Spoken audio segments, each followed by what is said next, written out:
Om Shanti. Today in the Murli, Baba is telling that we Brahmin children are even higher than the deities because we are godly children. Deities will be born to deities, but we are born to Baba himself, and Shiv Baba is our parent. So we are higher in status than even deities. And Baba says even deities won't know what you know right now. And we know the three aspects of time and the three worlds. So Trilok and Trikal. We know both these things. So Baba says even the deities won't know that they have come from the soul world. They won't know the subtle region or the soul world. But you know all the three worlds, and you know the past, present and future. And Baba says the deities won't know the past, present and future. If the deities knew that they are going to fall down and become ordinary, that wouldn't be good news for them. So they don't know all that. We know that. So we know all the history and geography, and we are learning from Baba. And Baba says, you are the master knowledgeful at this time. And Baba tells us that the whole world says that God is the bestower of intellect, buddhivano ki buddhi. And everybody says, give me buddhi to God. But then when he comes and tells us, then we say that, in the world people say the BKs are talking something that is not mentioned in the scriptures, or it's not mentioned here or there. And so where is this new knowledge coming from? And then we tell them it's God telling us, and then they say how that's not possible, so there's something wrong here. But Baba says you always said that when God would come, he would tell you something that you don't know. So I've come here and I'm telling you what the truth about the past, present and future and the three worlds which nobody knows. And it is interesting that Baba says that nobody knows even a quarter of the history. So if you see, so quarter of the history they know, Baba says nobody knows even half of the history totally. And if you look in the world, not more than 2500 years of dated recorded history do we have. And that too also from 2000 years onwards, it is not very regular. So Baba says we don't have the whole of history. And nobody knows that 2500 years ago there was the deity religion, and that Sri Lakshmi Narayan and their 8 dynasties, and then Sri Ram, Sri Sita and 12 pairs of Sri Ram, Sri Sita, they ruled the kingdom of India. They don't know all that. So Baba says that I give you all this history, and then I also tell you that before that you were in the soul world and you were sitting there bodiless, ageless, genderless, casteless, nothing, in your original religion of peace. And nobody else tells you all this. And then nobody tells you that time is cyclical and that you're again going to, it's very interesting that everybody knows that after night there will be dawn and then day. But then what after Kali Yuga? So we know that in the Shastra also they say that there is the day of Brahma, and the night of Brahma. So after the night of Brahma, there has to be again the day of Brahma. But and before the day, there has to be the sun. That's why God is called the Son of Knowledge. But then when he comes, most people don't recognize him. And then Baba says, I come and again take you to Satyug. So this cyclical process, most people don't know that there is Satyug, Treta Yug, Dwapar Yug, Kali Yug. And then again there is Baba coming and creating Satyug. So this whole history, this whole cycle, people don't know. So Baba says all this. Now, what I was thinking today is that, you see, it is so important and so powerful to know our history. And you see that, sometimes in the world you understand that you hear things like, this didn't happen in Bharat 500 years back, or this is not our culture, or this is not how we behaved, or this is now not our food habit, and this came from the West, or this came from here and there. And then you suddenly have a sense that this is not who I am. And you can actually see that habit. Even if you are in that habit, you know that this habit has come to me from outside. It is not my original habit. Have you felt that? So if somebody tells you that this cooking style or this culture or this kind of dress we didn't wear in earlier times, but now there is cultural infiltration and then these things have come in. So you realize that this is me and this is not me, and then I have taken that up, but I can give it up because that is not originally me. And Baba tells us that when I teach you history and geography, I give you a sense of who you really are. So when Baba says that in the soul world, I was just a soul, and I am that very soul right now also, and whatever body consciousness has come into me is alien to me. So do you understand that when you see yourself as a soul and when you see yourself in body consciousness, so many sanskars, so many tendencies, so many desires, they appear natural to you, which are not actually natural. So let's say when you think of yourself as somebody who has age, yes, do you think so? Age is not a factor of the soul. The soul is ageless. But when you think about yourself, you think about yourself as somebody who has age. Yes, and then you have a gender. So you are either a male or a female.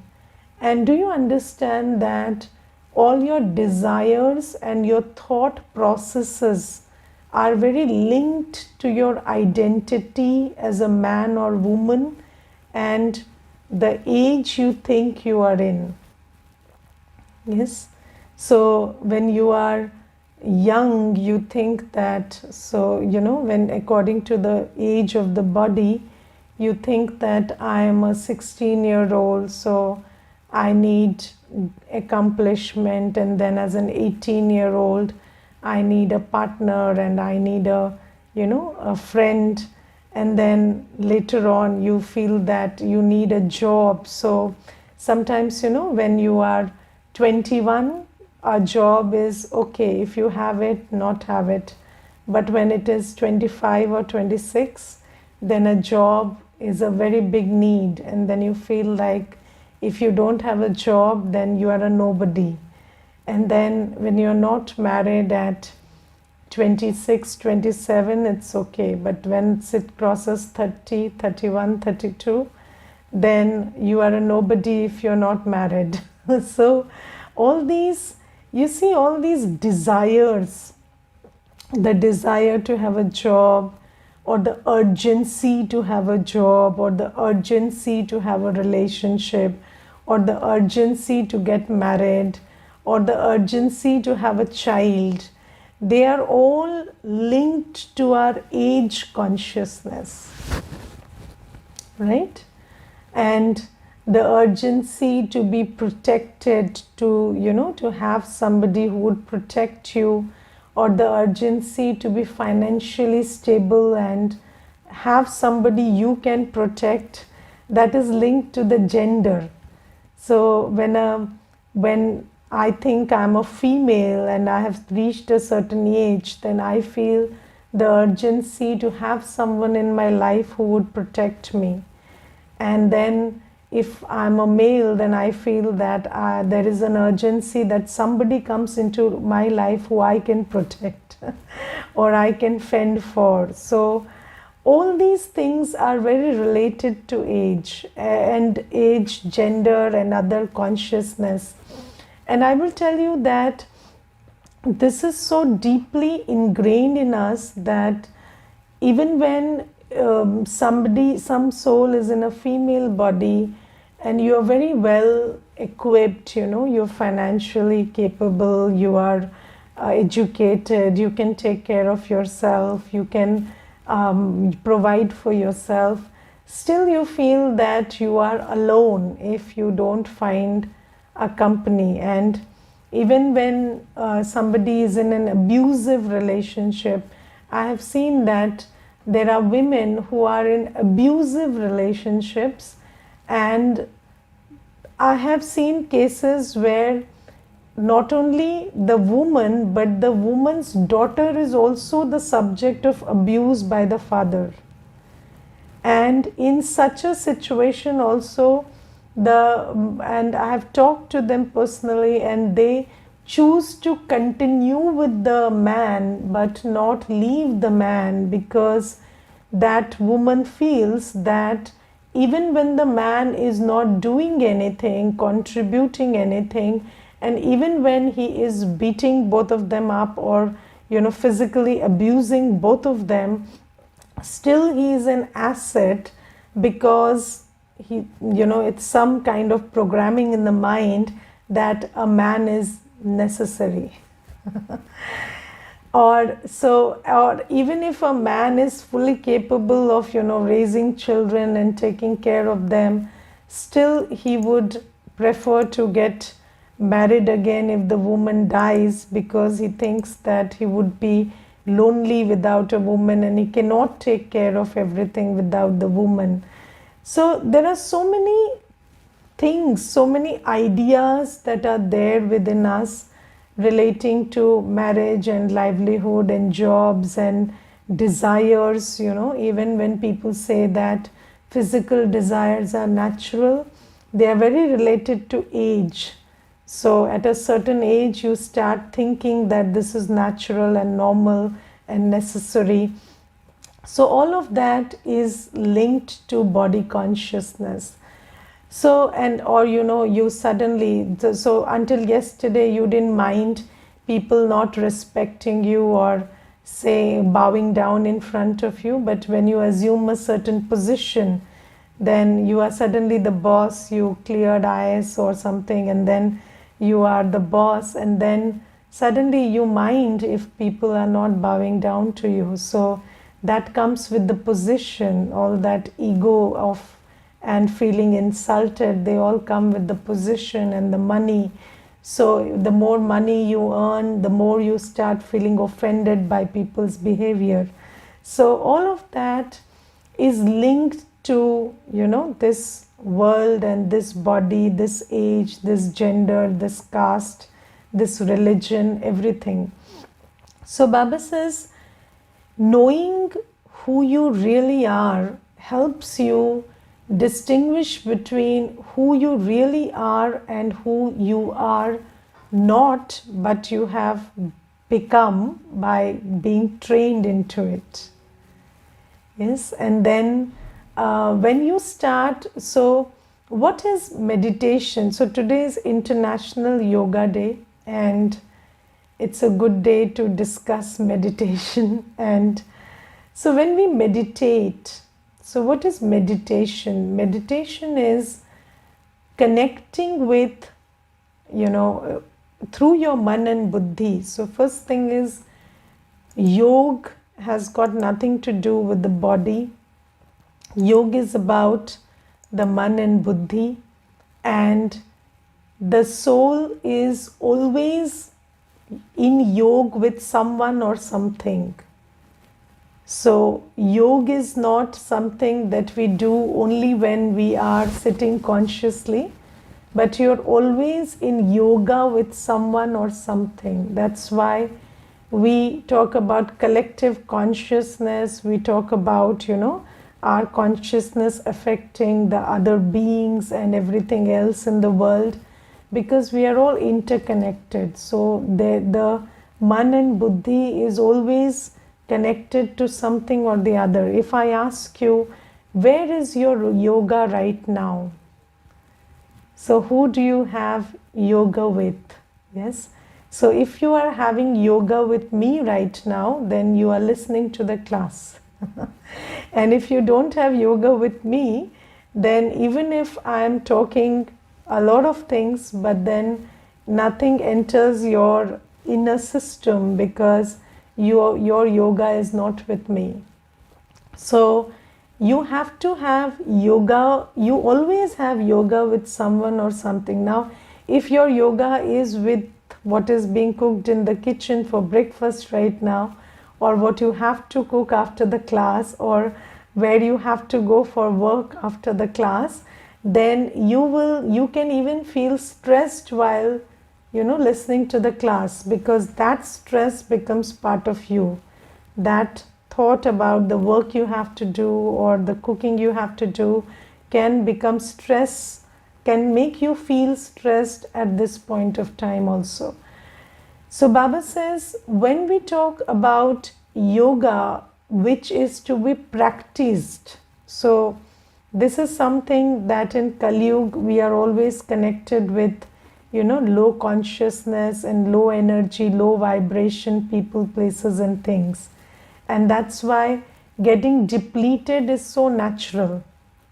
Yes, we are always getting constantly depleted because we are connected with this low vibration all the time, with this Kali Yugi people, places and things all the time.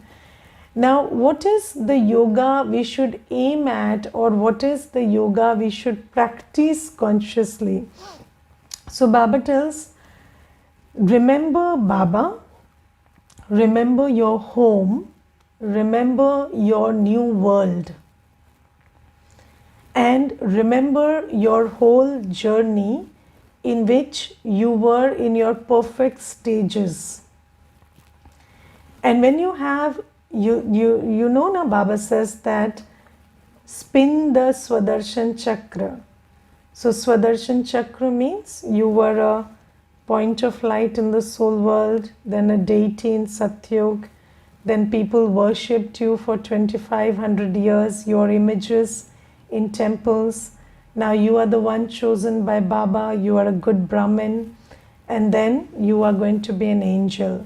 So Baba says, consciously have yoga. So turn your man and buddhi towards Baba, towards your home, towards your perfect stages in the whole cycle. And what happens is, by turning your man and buddhi there, you connect yourself with that higher consciousness, and then it becomes part of you. And then your vibrations, your thoughts, your actions here start changing. And then this world starts changing through the effect of those new actions. So this is something that Baba says. And in the Murli today, Baba says that there are some people who come to take the inheritance of Satyug in Madhuban, in Mount Abu, and then there are some who just come, roam and go away. they come for a visit to Mount Abu. So Mount Abu is a tourist place. And it is interesting that yesterday there was one Mata who had come to the center, and she told me that, Didi, I came in Gyan in 2016, but my husband had gone to Madhuban, to Mount Abu, in 2000. In the year 2000, his friend had taken him there, and when he came from Madhuban, I had not gone at that time. When he came from Madhuban, he told me the amras there was very good, and the food was very good, and there was, the atmosphere was very good, and especially the food. He just kept praising the food. And then she said, I heard the praise of the amras and the food there for 5 years, but he never told me anything else about Madhuban. And you see, Didi, had he told me at that time, I wouldn't have wasted 16 years of my life, and I would have gone there earlier, or gone to a center earlier. And then I told her it's destined that way. But why I'm giving you this example is, you see, Baba says that when I come, I'm giving you, so there is the physical palna, there is food, there is silence, there is everything in the center. But then what is the main thing to learn? The main thing to learn is, I am a soul, I have a man and buddhi, and I have the capacity to withdraw my man and buddhi from this old world and take it to places and to Baba where there is high vibration and higher frequency. And by doing that, I would change the world around me, because that vibration will become my vibration, and that will change the world around me. And this is why Baba says, I tell you the truth about the soul world. I tell you the truth about Satyugi state. I tell you the truth about myself, so that you can, through your buddhi, through your understanding, when it sits in your buddhi, you can connect with me. And this is yoga. And this yoga is going to change the world into heaven. So Baba says you must pay attention to this yoga. And this is why Baba gives us the knowledge about how we are in the soul world. So the more and more you sit in that awareness that I am just a star of light with purity and peace and nothing else. All my desires, all my tendencies, they have been conditioned into me through this body consciousness. Yes. So I remember that there was this sister, and she told me that my mother-in-law is very cruel. And I asked her, why do you say that? So she said, she doesn't allow us any freedom. And I said, why? So she said that, in my neighborhood, everybody wears suit, salwar kameez. All married women wear salwar kameez. But my mother-in-law doesn't allow that, and I have to always wear a sari. So I said, apart from that, anything else? So she said, nothing. So the only thing that the mother-in-law says is, don't wear a salwar kameez, wear a sari. But that's why she's the villain of life. Why? Because everybody around you does that. Now I asked her another question. I said, if you were in a village and everybody around you was wearing a sari, and so was that okay there? So she said, yes, that was okay there. So you see that this body consciousness, that you are living in a locality where everybody is allowed something, but you are not allowed that. that is giving you a trauma. So Baba says that you see so many things. Let's say that I once read read an article, and it was talking about how contentment is not good for the economy. So the economy, so those who are working for the economy, they don't want you to be contented. So they will always tell you that, if you have less hair, then you need a transplant, or you need a hair cream, or you need something. Or if you're dark skin, then you cannot, sit comfortably in the dark skin. You have to make a lot of effort and turn fair. Or, even if you're fair and you have good hair and everything, still you need a little extra makeup, because you would look more beautiful when you did that. And if you didn't do that, then you're doing something wrong with yourself. So all of these things, they are, or, if you have a car, but, you don't have a high priced car, then you don't belong to that group. You belong to only somebody who has a car for convenience, but, you have luxury cars and you have the high end ones. So all that is there. So we are conditioned to feel bad about who we currently are through these commercials and these, the pressures of society and how others around us are, and that sets the bar for what is normal and that you are functioning below normal. So Baba tells us that you are just a soul and you don't have any needs whatsoever.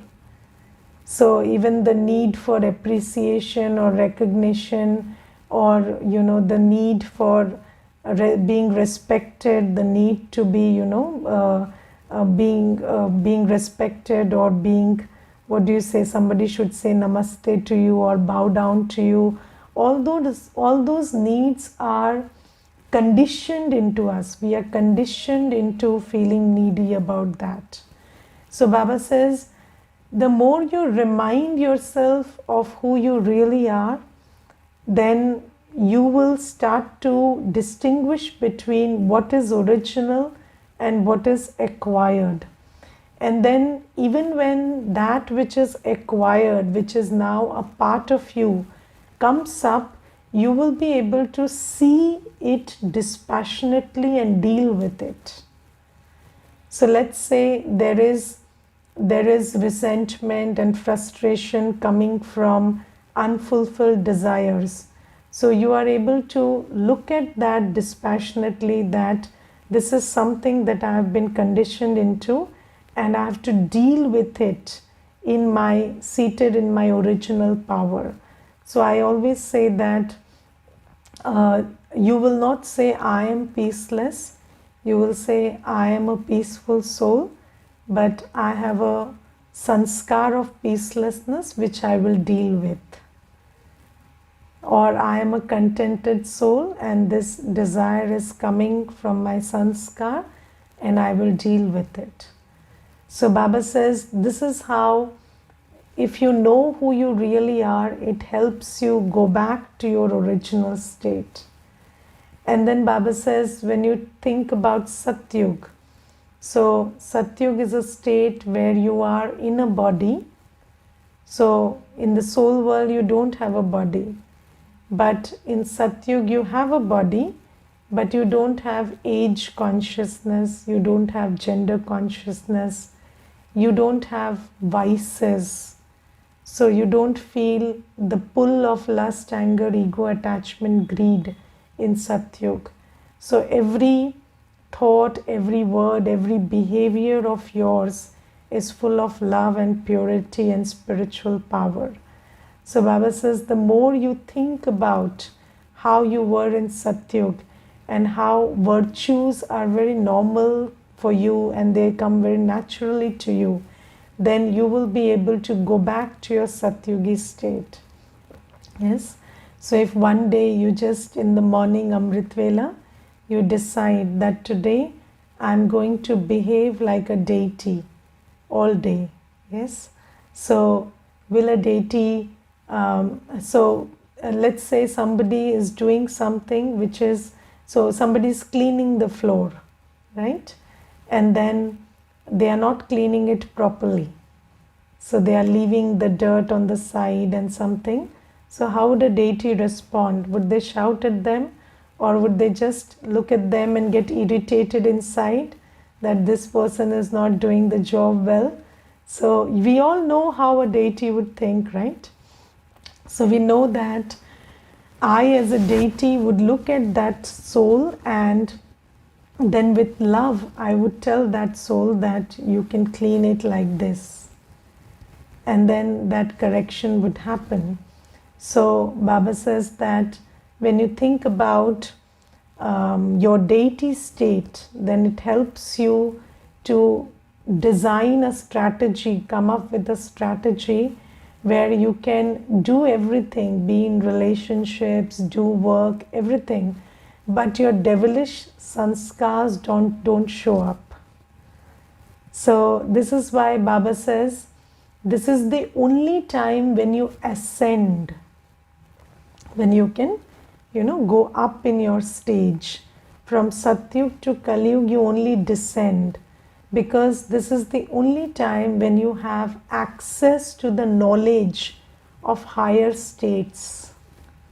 And when you know better, you can do better. So you know you were better than this at this time, because Baba tells us that. And what did the world tell us? The world told us, the scientists told us that you were a monkey and you have done much better than that. So don't try to do any better. You are already doing very well. So that's why we are all being very complacent about who we are, and we are falling gradually every day. So the scientist community has told us you've already come a long way from being a monkey to a human. Don't aspire much more. This is the maximum you can get at. But Baba tells us that no, you were a soul completely stable in your Swadharam, in the soul world, and then you were a deity. So you still have that potential inside you. It's there in your memory. The more you think about it, you can access it. And then Baba tells us that you have the ability to give, because your pictures have been, being worshipped by everybody for 2500 years, and people have received solace from your pictures. So if they can receive solace from your pictures, can't you give everybody peace and solace right now? So when you think about that worship-worthy deity who sits in the temple and looks at every visitor, every onlooker with detachment. So have you seen a deity's picture getting angry when somebody says that, you have not helped me? So have you seen people go to temples and they scold the deities also? So they say, you have not been helpful and you have not helped me in the right time. And does the deity stop smiling at that? No. So your pictures don't stop smiling. Then why do you stop smiling if somebody has a complaint from you? So the thing is, you see, if somebody comes and has a complaint from you, that means that they are coming having a complaint, but they also have the hope that you are going to make it right. That's why they're coming and giving their complaint to you. So you don't look at the complaint, you look at the hope with which they have come, and you give them what they need. Yes, so, and sometimes people come and they tell us that we are not doing good work. They come in the center and they tell us that. So I asked them, did you come this long way to tell me this? So then we start talking and they ultimately tell me that they want peace. So you must understand that everybody is seeking what you are having and what you are capable of giving. So never look at what they are saying. Look at that soul as somebody who has come to Baba's door, you know. When they come to you, they have come to Baba's door. And then they should leave full-handed. They shouldn't go empty-handed. So Baba says, when you start thinking about yourself as a worship-worthy deity, then the sanskars of giving and serving would emerge inside you. And then Baba says Brahmin. And I think, you know, when I think about Brahma Baba, because we have to follow Brahma Baba, and Brahma Baba is the template for who we want to become.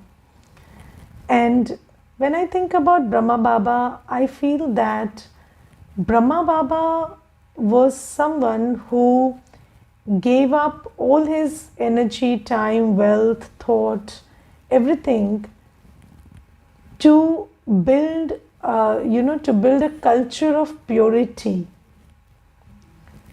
So Brahma Baba understood that a pure world will be created through the practice of purity.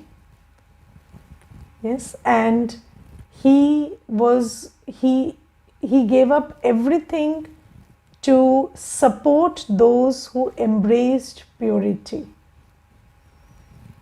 Yes, so what was so special about those 350 or 400 souls who Brahma Baba sustained with his own wealth for 14 years?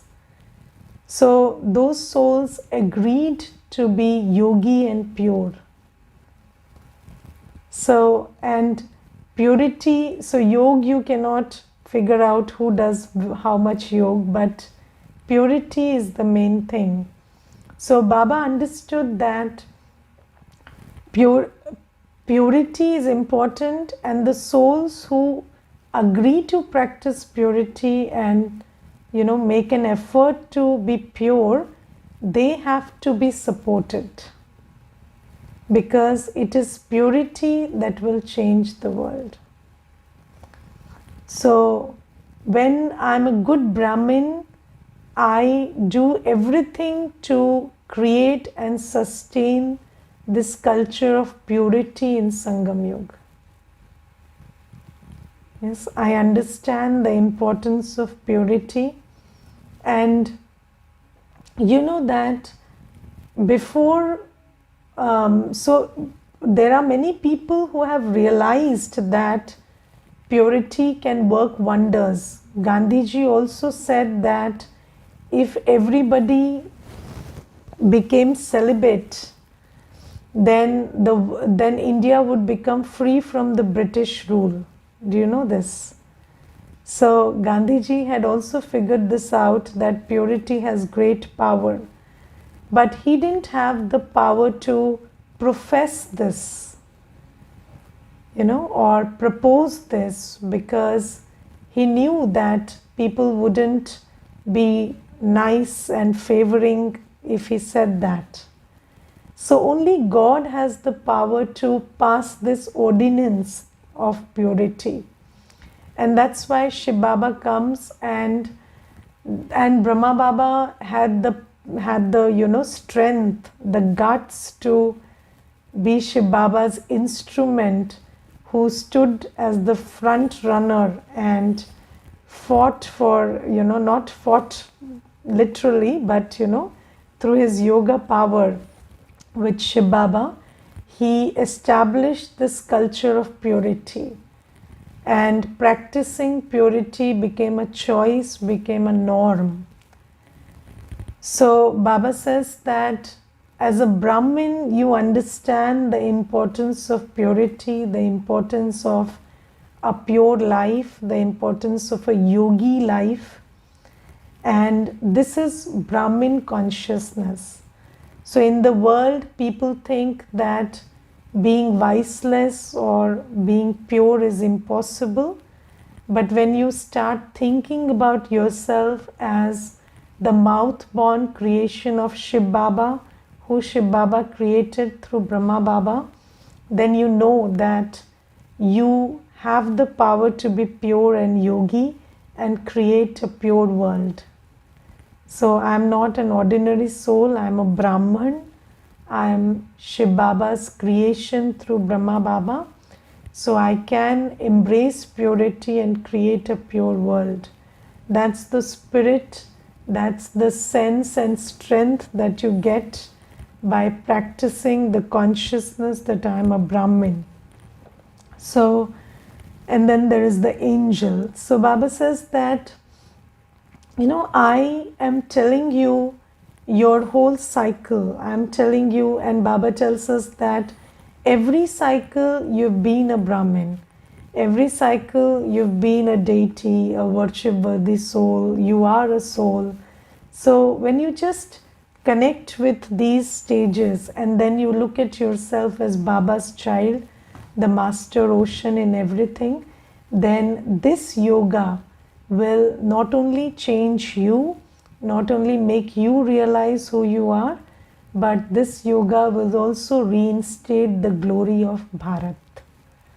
Okay, so Baba talks about this today, and Baba says nobody knows who you were or where you came from, but you are the ones who know this, and you're the only ones who can ascend.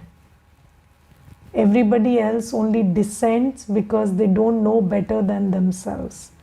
But you know all your good states, you know all your high states. So by connecting to them, you can again go back to your stage of ascension. Okay, Om Shanti.